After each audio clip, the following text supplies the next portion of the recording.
اعوذ باللہ من الشیطان الرجیم بسم اللہ الرحمن الرحیم ربی اشرح لی صدری ویسر لی امری واحلل عقدۃ من لسانی یفقہوا قولی ربی زدنی علما۔ الحمدللہ۔ السلام علیکم۔ قرآن و سنت چینل میں خوش آمدید۔ آج میں دوسرے نمبر پر ویڈیو ڈالنے لگی ہوں تجارت والے لوگوں کے لیے۔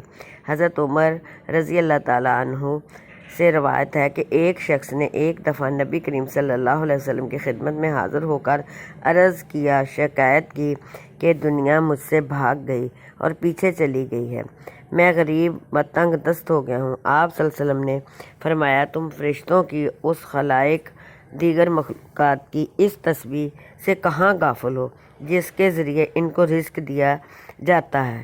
اسے صبح کے وقت 100 مرتبہ پڑھ لیا کرو تو دنیا ذلیل ہو کر تمہارے پاس آئے گی۔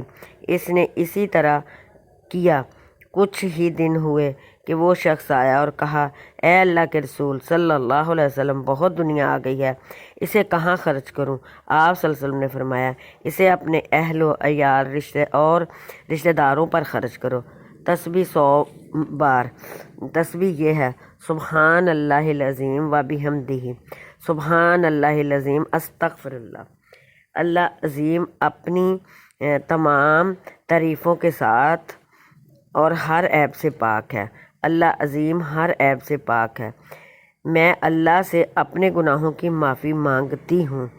اللہ آپ کا حامی و ناصر ہو۔ اللہ حافظ۔ میرے چینل کو سبسکرائب ضرور کریں۔